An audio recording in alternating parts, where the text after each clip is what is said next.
عليه وتفك سجنه، او يعني طلع من الاسم. وهو كان بسبب انه عمل اغنيه اسمها خساره يا وطن او حاجه زي كده، طعنة وطن. لكن حزب النور كمان كان عامل اغنيه يعني. طب عندك الاغنيه نسمعها كده؟ عندك الاغنيه نسمعها.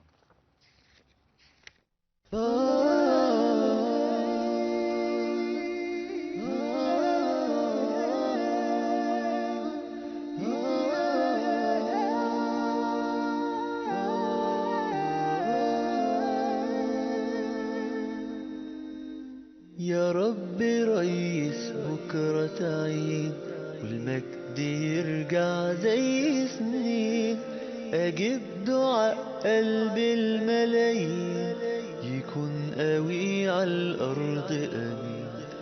واليوم رئيس لينا بنختار السيسي أنسب، خدنا قرار عشان نحقق الاستقرار واحنا معه طبعا نصحين أملنا واحنا في حزب النور.